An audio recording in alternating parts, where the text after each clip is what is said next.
अध्यक्ष महोदय,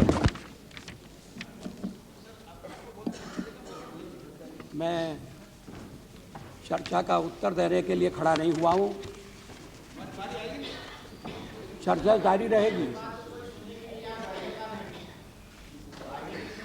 नहीं, मैं रहने वाला हूँ। चर्चा का उत्तर नहीं, मैं सुनूंगा। मेरे सहयोगी कृषि मंत्री जी देंगे। चर्चा के बीच में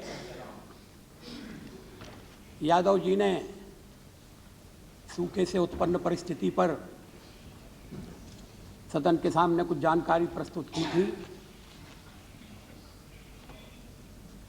उससे ये बात स्पष्ट होती है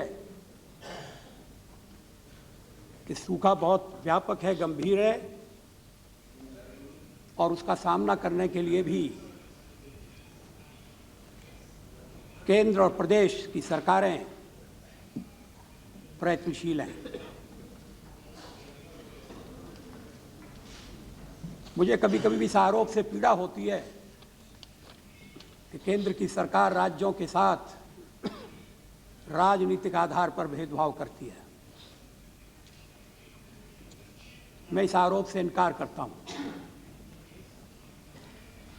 अगर ये राजनीति का भाग है तो मुझे कुछ कहना नहीं है, लेकिन पिछले 3-3.5 साल में, 4 साल में हमने किसी सवाल पर राज्यों के साथ भेदभाव नहीं होने दिया। सच्चाई तो ये है कि थोड़ा सा आगे जाकर हमने ऐसे राज्यों की मदद की है जो राज्य पराये हैं। हमारी एनडीए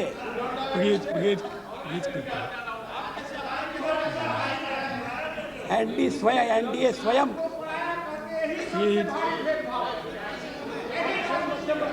रघुवंश प्रसाद जी बोलने दो। स्वयं क्षेत्रीय दलों का सहयोग लेकर चलता है। मध्य प्रदेश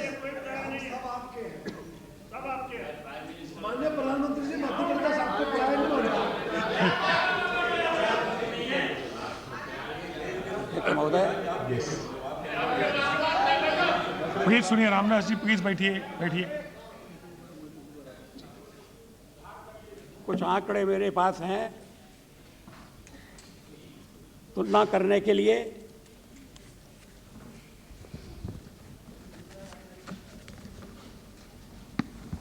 मैंने कोई तर्क जीत लिया इसका मैं दावा नहीं करता हूं, लेकिन जब आरोप लगाए जाते हैं तो उनका समुचित उत्तर देना पड़ता है। 1987 में भी व्यापक सूखा पड़ा था।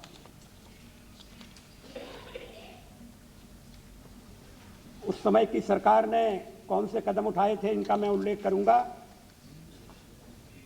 और आज हम कौन से कदम उठा रहे हैं इसकी चर्चा करूंगा। 1987 में विभिन्न रोजगार योजनाओं के अंतर्गत 8.7 लाख टन अनाज वितरित किया गया था, जबकि चालू वर्ष में हमने संपूर्ण ग्रामीण रोजगार योजना के अंतर्गत 19.25 लाख टन अनाज मुफ्त में वितरित किया।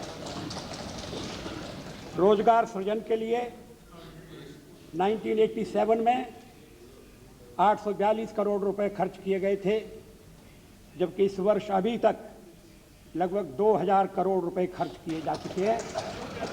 भविष्य में और भी किए जाएंगे। अब ये कहा जा सकता है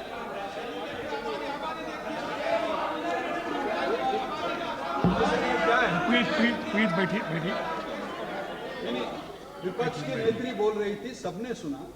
अब आप प्रधानमंत्री बोले तो उसको सुनेंगे नहीं, बाद में वो भी बोलने वाली, वो उत्तर दे सकती है। देखिए प्लीज कीप क्वाइट। अध्यक्ष महोदय,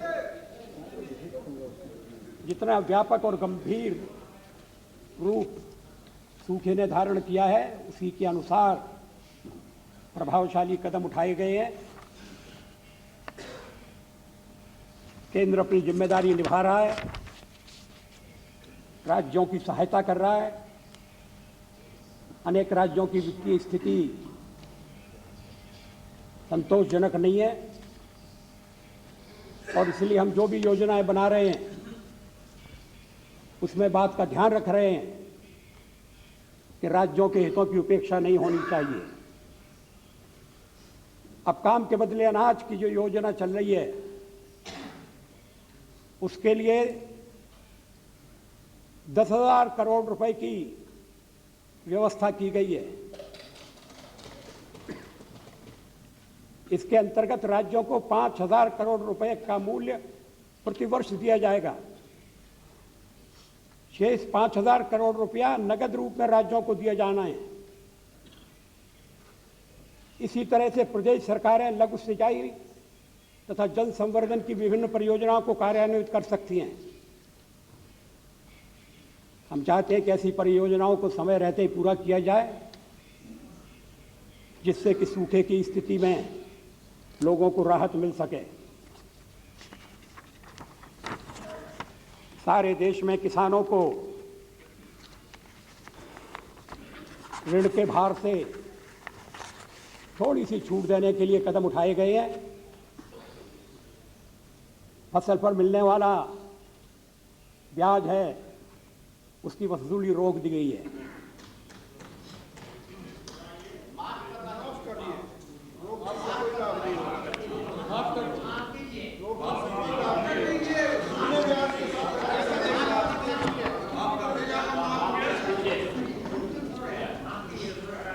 हमने कहा है कि चालू वित्तीय वर्ष के दौरान ब्याज सहित फसल ऋण की कोई वसूली नहीं की जाएगी।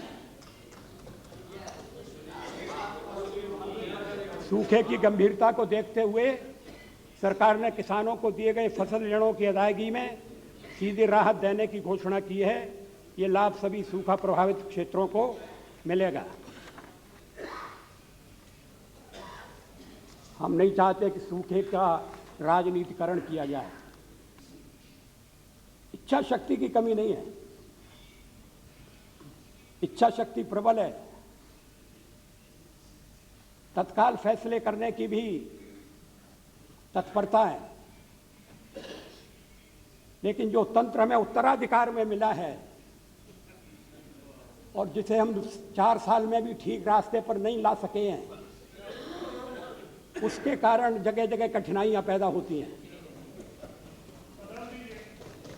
अनाज दे दिया, राज्य को मिल गया, लेकिन अब राज्य से अनाज जिलों में, तहसीलों में, गांव में कैसे जाए? कुछ राज्यों ने अपनी कठिनाई बताई। उन्होंने कहा कि हमें अनाज आप दे रहे हैं वो तो ठीक है, और मुफ्त में दे रहे हैं वो भी ठीक है, लेकिन इसको ले जाने का खर्चा कौन करेगा? हमारे पास तो खर्चा भी नहीं है कठिनाई।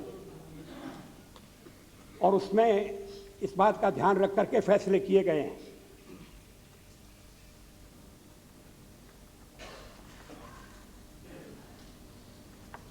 मैं चाहता हूं कि राजनीति को दूर रखकर हम विचार करें। वैसे तो 365 दिन राजनीति चलती है और हमेशा चुनाव होते हैं, कहीं ना कहीं वोट की बात सामने आ जाती है, मगर सूखा जितना संकट का रूप लेकर आया है, उसके चलते हुए जब तक प्रदेश और केंद्र मिलकर काम नहीं करेंगे और केंद्र में भी सभी राजनीतिक दल, संसद में सभी राजनीतिक दल अपना सहयोग नहीं देंगे, तो फिर संकट से पार पाना मुश्किल होगा। इसलिए मैं सबसे अपील करना चाहता हूं। श्रीमती सोनिया गांधी ने कहा कि सर्वदलीय बैठक नहीं हुई। अब आजकल जो मुख्यमंत्रियों की बैठक होती है वो सर्वदलीय बैठक ही होती है। मुख्यमंत्रियों की बैठक होती है, कृषि मंत्रियों की बैठक हुई थी। हम लगातार संपर्क करते रहते हैं, विचार विनिमय करते रहते हैं, और जिन प्रदेशों ने अपनी आवश्यकता के अनुसार सर्वदलीय समितियों का निर्माण किया है, उनकी हमने सहायता की है, उसमें कोई बाधा पैदा नहीं की। लेकिन राजनीति को लाने के लोभ से थोड़ा बचना चाहिए। चुनाव के वर्ष में कितना हो सकता है मैं नहीं जानता। हम सब एक ही बीमारी के मरीज हैं। अब कभी कभी मैं सोचता हूं कि ये सूखे की भयावह स्थिति देश कब तक ढोता रहेगा। हर 2-3 साल बाद सूखा दरवाजे पर खड़ा है, दस्तक दे रहा है। अनाज नहीं है, चारा नहीं है, पीने का पानी नहीं है। इस परिस्थिति का कोई स्थायी समाधान होना चाहिए। स्वतंत्रता के बाद इस संबंध में विचार हुआ था, लेकिन उस पर जितना ध्यान दिया जाना चाहिए, हो सकता है साधनों की कमी का सवाल हो। सब नदियों को जोड़ने का एक प्रयास, जो नदियां जुड़ सकती हैं, जिनको एक दूसरे के साथ संबद्ध किया जा सकता है। अभी भी 40% जमीन में सिंचाई होती है, बाकी का सारा क्षेत्र सूखा पड़ा हुआ है। जल जीवन है, जल की बचत की जितनी योजनाएं अब लागू की जा रही हैं, उनका अगर पहले से विचार होता तो शायद परिस्थिति भिन्न होती। लेकिन मैं सदन से कहना चाहता हूं, मैं इस बारे में सभी का सहयोग चाहता हूं। आप लोग मिलकर तय करें। मैं आपको निमंत्रण दूंगा कि जो नदी योजनाओं को जोड़ने का जो सवाल है, धन की कमी नहीं होगी, ये मैं आपको विश्वास दिलाता हूं। सड़कों के लिए जब हमने सड़क अभियान आरंभ किया तो ये कहा गया था कि इतना पैसा कहां से आएगा। पैसा है देश में, पैसा है सरकार के पास, ठीक तरह से खर्च करने की जरूरत है। नदियों को जोड़ा जा सकता है, पड़ोसी देशों से बात की जा सकती है। इसको एक युद्ध स्तर पर इस सवाल को उठाने की जरूरत है। कब तक हम सूखे का इसी तरह से सामना करते रहेंगे, आरोप प्रत्यारोप होंगे, जनजीवन कष्टमय होगा। अब तो अन्न की पैदावार बढ़ गई है, हमारा किसान, हमारे वैज्ञानिक इसके लिए बधाई के पात्र हैं। लेकिन अन्न होते हुए भी कहीं न कहीं से भूख से मरने की खबरें आ जाती हैं। खबरें कितनी सच हैं, कितनी सही हैं, इसका परीक्षण तो बाद में होता है, स्पष्टीकरण दिए जाते हैं। लेकिन देश के ऊपर और विदेशों पर जो तत्काल मानस पर प्रभाव पड़ता है कि कैसा देश है, अन्न के ढेर लगे हुए हैं और भूख से लोग मर रहे हैं। यह प्रश्न पार्टी का प्रश्न नहीं है। आज तो ऐसी स्थिति है कि कोई पार्टी कहीं सत्ता में, कोई पार्टी कहीं सत्ता में,